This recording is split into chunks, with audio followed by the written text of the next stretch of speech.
Let's spend a little bit of time talking about faith. Faith. Human beings, like we are creatures of faith. We are creatures we are spiritual in nature. By and large, the vast, like overwhelming majority of people believe that there is more to this life than just this life. That there's something beyond the reality that we just experience. It's like there's something behind it. There's something behind the veil, right? There's something there's more than what we see. We're spiritual. We're people of faith. And nothing brings that to the surface and makes us recognize that or reminds us of that quite like tragedy. When something goes wrong, when something bad happens, all of a sudden things start to bubble up. And if you're someone who's like a sports fan or even on social media or either none of those things, there's a good chance you've probably heard about this. Last week, there was a tragedy in the National Football League. Like a young man, 24-year-old kid by the name of Damar Hamlin had a cardiac arrest on Monday Night Football. And he's thankfully doing better now, and he's on the road to recovery. But the moment that happened, there's just this outpouring of people with thoughts and prayers, praying for Damar. We believe in the power of prayer. And that wasn't just coming from people that are like people of faith or people who are, you may know who's like a Christian or someone. It was coming from everywhere, people from every like walk of life, from every corner of the world, it seemed like. Even organizations, like NFL organizations tweeting, hey, we're praying for Damar. And like that's an awesome thing. That's a great thing. There was even like on live television, there's people like praying on NFL Live for this guy. And that's an incredible thing, but it just reminds us that there's something more out there, right? That none of us, like we may live our lives like this life is all there is, but if we're really forced to confront it, we think that there's something more. Even people are incredibly spiritual, even what would be considered like the most or the least religious generation. That people, by and large, stereotypically would say, this generation, they're not a generation of faith. That would be Gen Z. So do I have any like middle schoolers or high schoolers in the room represent early college students? So Gen Z is about the ages of 10 to 25, roughly. And people would say, yeah, they're probably not really religious, so they're not people of faith. That's actually not true. They may not be religious or people of faith in the typical sense. But a recent study actually said that Gen Z is the most spiritually open generation. 61% believe that there's something more to this life than just this life, that there's a supernatural or a spiritual side to life. Now, they don't believe that there's any one necessarily system that fits them, but they know there's something there. Same generation in that study, 59% of them say they are more open to God today than they were prior to the pandemic. After the pandemic and political unrest and racial unrest and economic turmoil and everything that's going, like there's something about that's made at least that generation say, I'm more open to God today than I was before because there's something more to life. Which crazy thing about that is the generation that you would think that would be the highest number for, like the boomers, feel like, hey, boomers and you're Christians and people of faith. It's only 34% for boomers. But there's something like the human race we are just spiritual by nature. There's something about us that we are tapped into this idea of faith, and even what's considered to be the least religious generation is still spiritual. But the question isn't, are we spiritual? The question isn't, do we have, are we people of faith? The question really is, does it actually make a difference? Like, yeah, we're spiritual. Yeah, we have faith. Yes, we believe some things, but does it, when the rubber meets the road in our lives, does it make a difference in my life? Does anything actually change because I'm a person of faith? Because while it seems like we're just as spiritual or sometimes more and more spiritual, it seems like in the reality of our day-to-day lives, it makes less and less of a difference. Like I'm a person of faith, but you wouldn't necessarily know it if you were just to look at my life. And so the question is, how does that change? What flips that? What turns that on its head from going like I'm a spiritual person or a person of faith to actually it plays out and impacts my life, where not only do people believe there's more to life than just this life, but that belief affects everything about their lives. And maybe you've met someone like this. You ever bump up to get someone who's got this faith and it's so real to them? And like they can be going through incredible difficulty or really terrible circumstances or pain or suffering or confusion or disappointment and uncertainty, and yet in the midst of that, they have like a confidence and a hope in God, and you're just like, what is that? Or maybe you've met someone who's just irrationally generous, right? Like they're the most generous person you've ever met, and it's informed by their faith. In fact, they're so generous that by like the world around them would kind of look and go, wait, that's like, you are irresponsibly generous, okay? Don't you know you shouldn't give that much money away? Ever met someone like that? Ever met someone who who makes decisions about their family or their careers or major life choices. I'm gonna quit my job, I'm gonna change careers, I'm gonna move to this city, we're gonna do something with our family, and they make those decisions based on, well, my faith is informing this. And you look at it like, you're crazy. Like, how can you do that? And on one hand, we kind of do look at people like that and think, you're a little bit crazy. But then there's something about them that also makes us go, yeah, but I want that. Like there's something about that. It does seem a little crazy, but it's inspiring. And I think I want what they have. And what they have, people who have that kind of posture towards life, they don't have optimism. They don't simply have hope. They don't just believe some amazing things. What they have is amazing faith. Confidence in God that informs everything that they do. And so the question is, where does that come from and how do we get that? That's what we're going to be talking about over the next couple of weeks in our time together. How do we get that kind of, are you kidding me, confidence and faith in God? So if you're someone that, you're already like a Christian or a follower of Jesus, it's going to be a series about like, hey, how do you stay strong in that? How do you continue on? How do you keep fueling that? Or maybe you're here or you're watching and it's like, well, I used to be a person of faith and I've left, or I'm on my way out the door. I'm having a hard time believing. What we're going to talk about in this series, it may explain why, and it may explain and describe how you can rediscover or refuel that faith. So let's jump in, and I want to look at Jesus, because that's always a good place to start in church. If you follow Jesus throughout the Gospels, throughout his life, there are like consistently two things that amaze him. Two things that Jesus sees in people that makes him go, wow. And the first time we kind of see this is in the Gospel of Matthew. So Matthew records this time when a centurion comes up to Jesus, and he's got a servant who is sick, and he wants Jesus to heal his servant. Now, a centurion is a Roman soldier, but also not just a singular soldier, but a soldier who has soldiers underneath him. He's like a commander in the Roman army. And so this centurion comes to Jesus like, hey, my servant is sick. Now, the people who are around Jesus, his disciples and the general crowds, would not be a huge fan of the centurion. So the centurion is a Roman. And to the Jewish people, the Romans, they're the enemies, right? Like, you're what's wrong with our world. You're what's wrong with our life. It's your oppression and your violence and all of these things. You're not God doesn't like you, you nasty Roman centurion, you. And so they would expect Jesus to be like, no, sorry, I can't help you. Stinks to be you, stinks to be your servant. Moving on, let me focus on the people that I care about. But Jesus is like, yeah, sure. I'll heal your servant. Do you want me to come with you, to come to your house, and I can take care of this? And what the centurion says is fascinating, because he actually says, Lord, I'm not worthy to have you come under my roof. You just say the word, and my servant will be healed. Like, you don't have to come to my house. Like, you don't need to follow me. Like, just say the word. Just whatever the word is, healed, like, stop it, like, I don't know, whatever it is, sassafras. That's what I said in the volunteer service, and I don't know why. But, like, whatever the word is, Jesus, you just say it, and my servant will be healed. You probably don't, Jesus, you don't even have to say a word, okay? It just works for the sentence. You can just do it from here. And what's interesting is the reason that the centurion gives for his confidence. He says, for I too am a man under authority. So the reason that the centurion has confidence and that Jesus could just say the word is because he understands something about authority. He says, I'm under authority. Meaning, like, I'm not the highest power, like there's somebody or something over me, and I have soldiers who are under my command or under my authority. And so I say to this one, go, and he goes. And to another one, come, and he comes. And to my servant, hey, do this, and he does it. He's like, this is how authority works.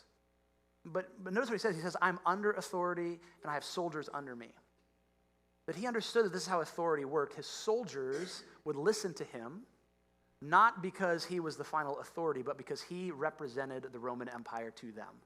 In his soldiers' eyes, like our commander, this centurion, he is Rome, right? He carries the weight and the authority and the power of Rome behind him, so we will do what he says. He's like, I get how this works. And so Jesus, I've been watching you, I've been listening to you. It's clear that you represent, just like I represent the Roman Empire, you represent something bigger, someone bigger. You're not just some guy. You're not just some guy that's teaching some cool things. You have some authority behind you.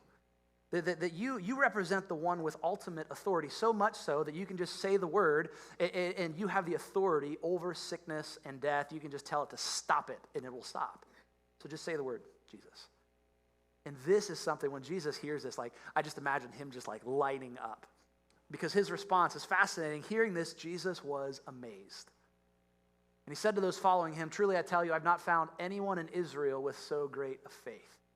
He's amazed, and then he says, I've not found anyone in Israel, keeping in mind that all the people who are around him and his disciples, is who he's talking about. These are Jewish people. So basically he's like, you guys, your faith has nothing like this centurion. And they're like, really? The centurion? He's like, yeah. Like, this faith amazes me. And what was amazing about the centurion's faith is he's able to put two and two together. He's able to connect the dots and go, I see who Jesus is. I recognize his identity. And because I recognize that, I'm going all in. I'm putting my hope and my faith and my trust and my confidence, like everything on Jesus, because I think there's something to this Jesus guy. This amazes Jesus. And the second thing that that Jesus marvels at, is actually the opposite. It's the same kind of scenario, but it's the opposite end of the spectrum. And so there's a time, and Mark records this, where Jesus is in his hometown and he's teaching, and he heals a few people, and the people like it at first, but then their opinion of Jesus starts to change, and they're like, wait a minute, we know who this guy is. And so they say, isn't this the carpenter? Right? Like Jesus' earthly dad, Joseph, he's just a carpenter, he's just a common person, he just worked with their hands. Like, oh, we know this Jesus, he's just a common day laborer, he just builds stuff. Isn't this Mary's son and the brother of James, Joseph, Judas, and Simon? Aren't his sisters here with us? Like, wait, we know who he is. We know his family, we know what he does, we saw him grow up, and they took offense at him.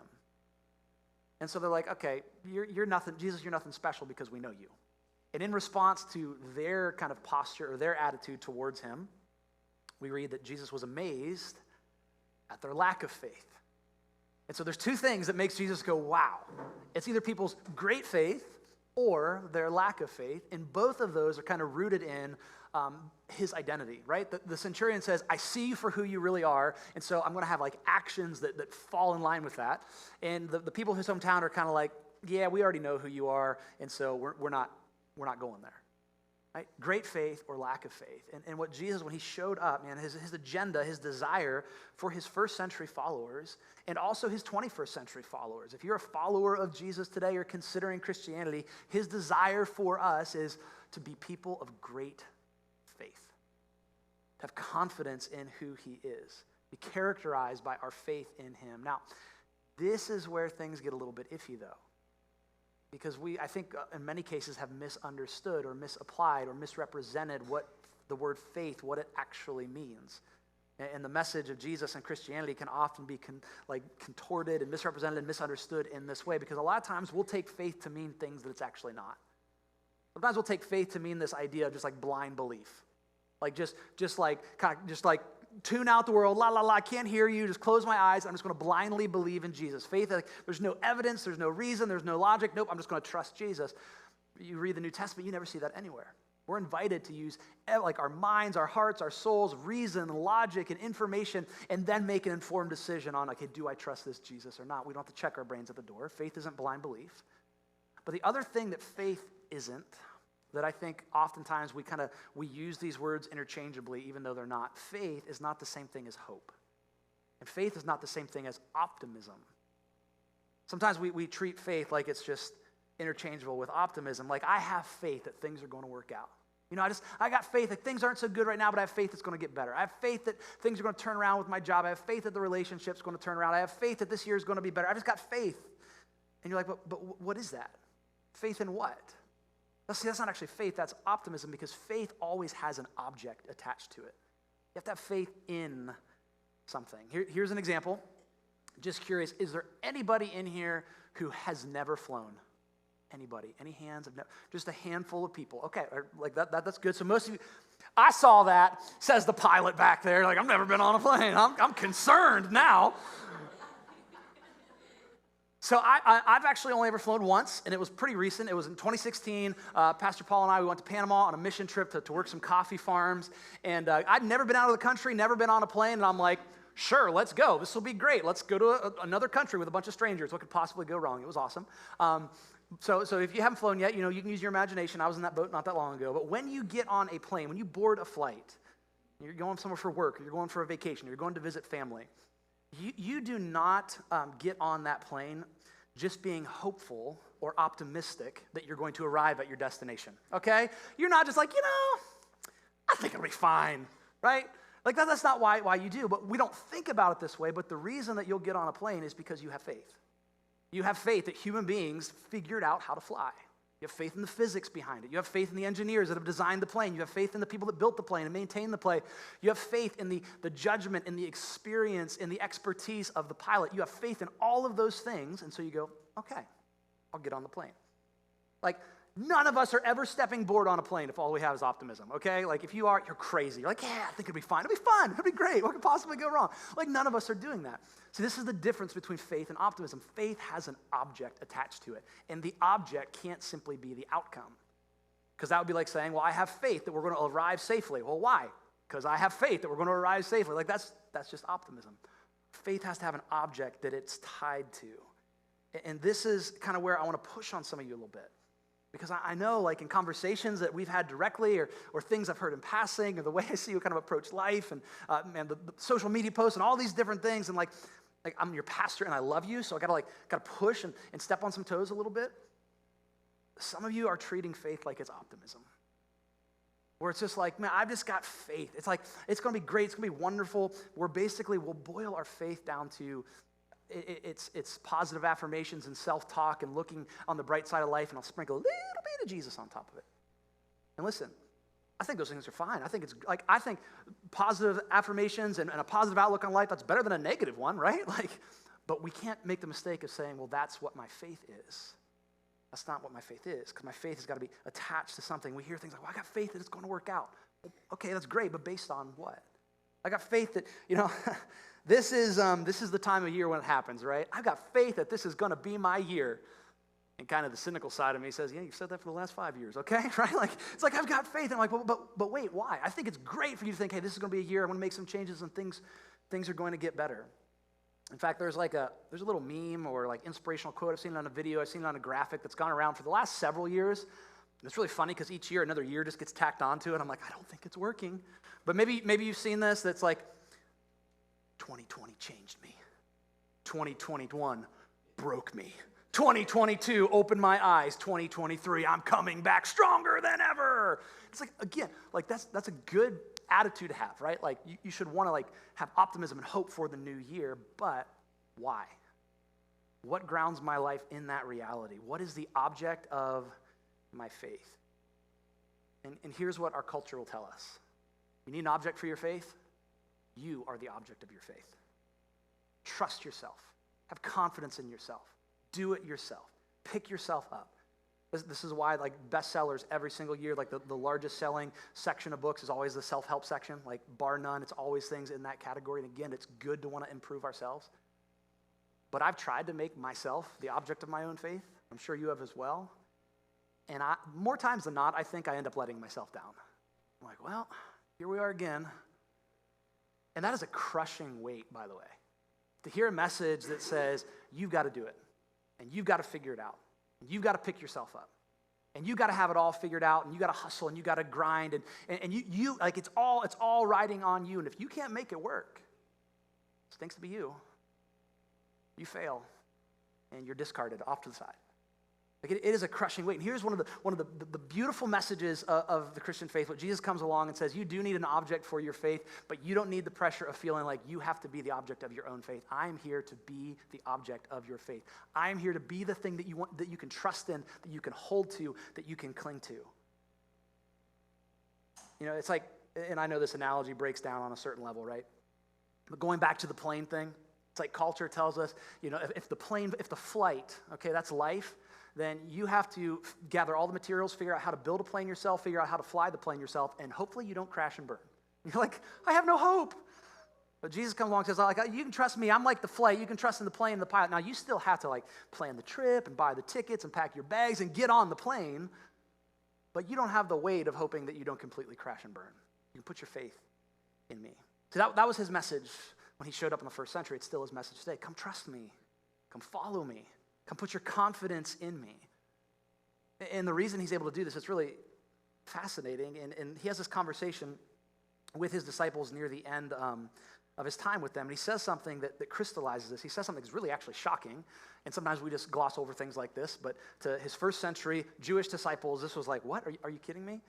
And so John chapter 14, it's part of what's called the farewell discourse. And so this is like Jesus' last night with his disciples, and he's teaching them all of these different things. He's about to be arrested and crucified. And so he's kind of imparting all this wisdom and all this care and all this love. And he says this in John 14, verse 1, "Do not let your hearts be troubled. You believe in God." So like he's taught some really difficult things, and he knows that he's just a short time away from being arrested, beaten, and crucified, and things are going to get really, really rough for the disciples. He's like, hey, don't be troubled. And then he gives them the reason why. Well, you believe in God. And this isn't like you believe that God exists. That's how, as modern people, we kind of take the idea of belief in God. We're like, we believe that God is real. But this is a time in world history where everybody believed that there was a God. The question was, which God? Which God do you worship? And he's talking to these Jewish people. So they had a very particular God in mind that they worshiped, that they trusted. And that's the idea that this is carrying. It's trust. In fact, John actually makes up a word here. So like in the Greek, at this point in time, like this word didn't exist, and after this it does. He takes the Greek word for believe and the little preposition in, and he mashes them together to get this, what we have believe in, but really it's the idea of trust in. It's the difference between believe that and trust in. So he's talking to these guys that them and all their ancestors have this history with God. Like, you trust God, right? Like as the Jewish people, we've been through some incredibly difficult things, and you've had to trust God through exile and through slavery and through like being conquered by nations and kind of always being like this little minority group of people. And the only thing that's got you through that is that you trusted in God. He was the foundation of your life. And so they're all going, well, yeah, we believe in God. We trust God in that way. And then he says something again, like we're just like, well, of course Jesus said that. But to them, they'd be like, really? He says, you believe in God, believe also in me. Like in the same way that you trust God, that your ancestors have trusted God, that we have all this history and all these stories of God delivering us, I want you to trust me in that very same way. Trust me, the way that you trust God. And here's why I'm inviting you to do that, because I came to reveal God to you. I am actually God in your midst. And if you want to know what God is like, you want to know what his heart is about, you want to know what his character is, watch me, follow me, listen to me. You believe in God, believe also in me, because Jesus came to reveal and came to give us the clearest picture of God that there is. You see, people in Jesus' day, and people now, actually, have a lot of wrong assumptions about who God is. And for some of you, maybe this is your story.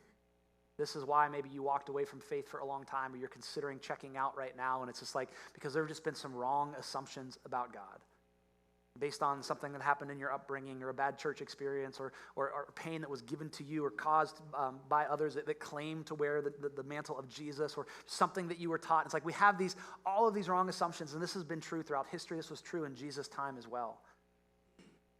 And so one of the things that Jesus does when he shows up is he shows up to clear away all of those false assumptions about who God is and to reveal the clearest picture of God that we'll ever get. And so he's constantly doing things that challenge his disciples' understanding of God. Right? So there's a time when he heals a man who was born blind. And the disciples are like, well, who sinned? This guy or his parents that he was born blind?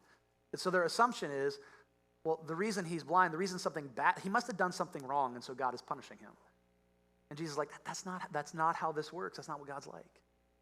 There's another time where Jesus is teaching about loving their neighbors, and someone asks him, like, well, who's my neighbor? Because to them, like, well, we have to love our neighbors like the other Jewish people, right? Because we're God's favorites. He likes us the best. We're God's people. And Jesus flips it on its head and says, no, actually, a neighbor, everyone's your neighbor. Anyone who ever has a need that you can meet, that's your neighbor. Because God loves all of them. I'm like, what? There's a whole section of teaching in the Sermon on the Mount where it starts with this phrase, you have heard it said, but I say to you. In other words, you had an idea of faith or religion or God or how this whole thing was supposed to work, and let me clear that up for you. Let me give you the real meaning behind that. He comes along and he's like, let me give you the clearest picture of God that you will ever see. I want you to trust God. I want you to trust in me. I want to reveal to you a God who is trustworthy. And so Jesus, he presents himself as an invitation to trust God for who he actually is, not as we imagine him to be. Like he's like, I'm going to invite you to trust me, but I want to make sure you actually know who I am, because some of us have this imagination of who God is. And he's like, I'm not that. I'm not that thing that you think I am, that others have, that hurt, that pain that you carry with you, that others did in my name. I'm not that thing. I'm not that stodgy, like check your brain at the door. I'm not that. I'm not like, you want to know who God is, you look to the person of Jesus as you look at me, and then you can decide, do you want to trust me or not? It's still an invitation for you, but I want you to understand what the invitation is actually to and who this God actually is. If you want to know what God is like, you look to Jesus. You don't look to other Christians or what's been done in the name of Christianity throughout the ages. You don't look to the church. And some of these things are important, and they're nuanced, and they're complex, and there's good, and there's bad, but Jesus is like, focus on me, eyes on me. We don't even look to, now this is going to sound a little controversial, you don't want to just look to who God is. I don't just look to, I'm going to look to the Bible to discover who God is, like a book, because we have to understand that the point of the book is revealing a person. Like the whole story, the whole thing finds its culmination in the person of Jesus. And so if you're trying to reignite a faith journey, or maybe for the first time, maybe this new year, you're like, I want to read my Bible, I don't recommend, unless you've got lots of experience reading the Bible, I don't recommend reading it like a normal book where you start on the first page and go to the end. You're like, I'm going to start with Genesis. It goes good for a while, and eventually I hit Leviticus, and I'm like, what the heck is this, right? Like, don't start with Genesis, start with Jesus. Get this understanding of, wait, who is this whole thing about? Now maybe I can backtrack and understand some of the backstory in light of who Jesus is.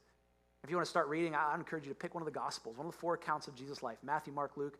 John would be a great place to start. We've been going through the Gospel of John as a church. We'll jump back into that after this series.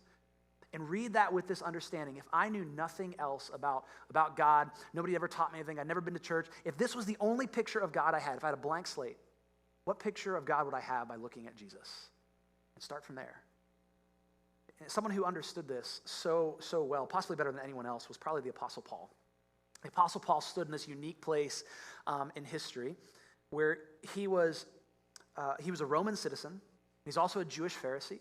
So as a Roman citizen, he's got one foot in, he understands the pagan cultures and the Roman Empire and all that's going on. But as a Jewish Pharisee, he understands the law and the way the Jewish people related to God. And then Jesus comes along and is doing this new thing. He's saying, hey, come trust me, I'm revealing God to you. And so Paul kind of takes this idea and he summarizes it so well in a letter that he writes to the Colossians, so Christians who are living in the city of Colossae. In Colossians 2, he talks about, hey, there's all these traditions that we have. And he's talking about the Jewish traditions, but also the pagan cultures around them. And there's sacrifices that we make, and there's temples, and there's festivals, and there's meals, and there's all these things that we have. And he says of those things that they are a shadow of what was to come. Everything that we've been doing, it's all just been a shadow. And shadows are cool, and you can learn something about an object from the shadow.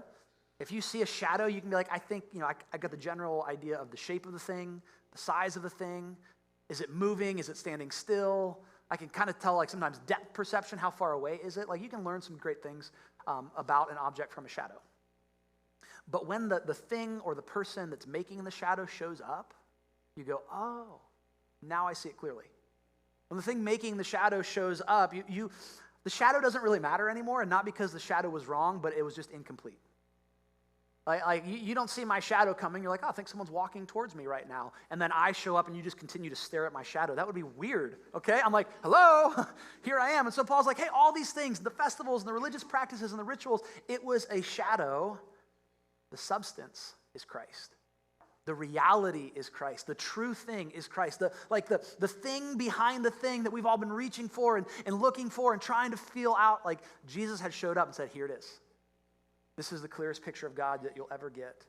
He shows up as the perfect representation of God to say, I'm here to show you what God is like, not so you'll just know more about God, but so that you'll trust him. So that you'll trust him. So that you'll have a relationship with him. This is why there is such an emphasis by Jesus on trust or faith or confidence, because every healthy relationship is built on trust. Every healthy, every thriving, healthy, doesn't matter if it's a work relationship, a family relationship, whatever, every healthy relationship, friendships, they're built on trust. Not obedience, not fear, not guilt or shame. Now, relationships can survive for a little while on those things, but they won't be healthy. They'll be dysfunctional, and eventually they'll fall apart. But relationships that are built on trust are beautiful, are healthy, are good. So Jesus invites people, hey, come trust me, because I want you to have an incredible relationship with God. In fact, when humanity went off the rails in the garden in Genesis 3, when sin entered into the world, what was the thing that was broken? It was the trust. Humanity goes, no, God, we don't trust you. We don't trust your way for our lives. And sin enters and it's broken, and so it's no surprise that when Jesus shows up, he's like, I'm here to restore the relationship that was broken, and to do that, we're going to have to restore the trust. I want you to come and trust me, to have faith in me. And here's what you'll discover. As you read through the Gospels, as you talk to people who have great faith or study people who've had great faith throughout history, or even what you discovered in your own life, moments where you've been really close to God, is that God is most honored, not simply by our knowledge of him. Knowledge is cool. I love learning stuff. Not simply by our obedience. I mean, obedience is good. You should do the right thing. But God is most honored, and the thing that he is after is our trust, our confidence in him. By our, it's an active, in spite of, are you kidding me kind of faith, where everything may be falling apart, but God, my faith, my hope, my confidence, my trust in you is not shaken. That's what he's after. That's what he wants. And that's what having a relationship is about. And that's actually how maturity as a Christian is measured. If you're a follower of Jesus, how do I grow? How do I mature? How do I know if I'm more mature now than I was before?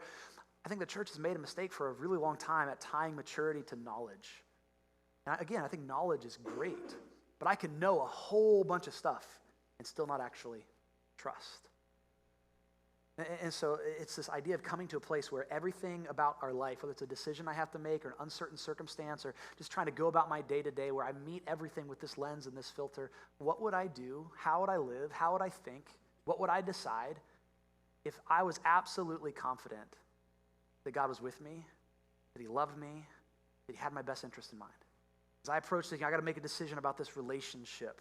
What would I do if I knew God was with me and he loved me and he had my best in mind? And there's this thing going on with my kids. What would I do if I was confident that God was with me, that he loved me, that he had my best in mind? What would I do with this career decision? Whatever it is, what would I do if I was absolutely sure that I could trust God, that I was confident that he was with me, that he loved me, that he had my best in mind?